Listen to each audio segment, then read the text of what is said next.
con lo studio GS. Buonasera a voi.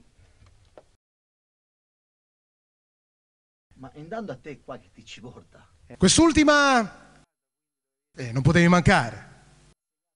Niente, stiamo dirò quando. Dal titolo? No, non te lo dico l'album, come si intitola la canzone, Non lasciarmi.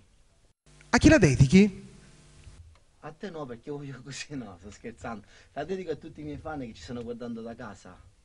Ciao ragazzi, Non lasciarmi dall'album nuovo di Nino Fiorello. Andiamo ad ascoltare allora in anteprima questo bellissimo brano, un brano nuovo del grande Nino Fiorello. Fiorello!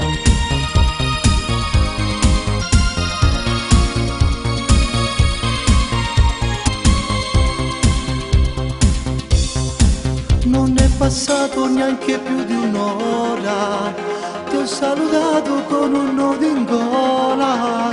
Il tempo passa inesorabilmente e tu mi mancherai infinito. Sento male, mi è tornato il gelo, la tua distanza è una rivelazione, che il nostro amore è più grande.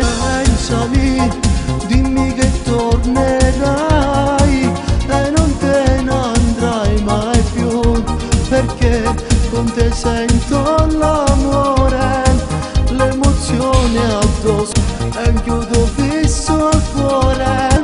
No, non c'è vuol dire ma così, e tristemente ti stai allontanando, ed è il tuo aereo che sta sorvolando. Perfettamente tu capisci quanto io sto soffrendo dentro questo mondo, ma ci sarà il nostro grande momento, ritornerai per vivere l'immenso, ti aspetterò come gli innamorati.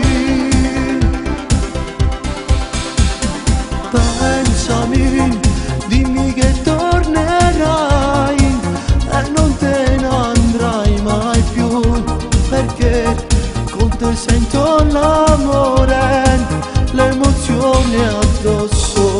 Resterò ad aspettarti ancora, questo immenso amore che ormai è un chiodo fisso al cuore con te.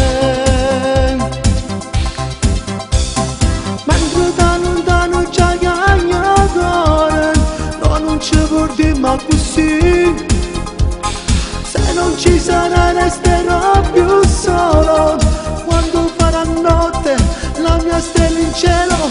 Pensami, dimmi che tornerai e non te ne andrai mai più, perché con te sento l'amore, l'emozione addosso. Resterò ad aspettarti ancora, questo immenso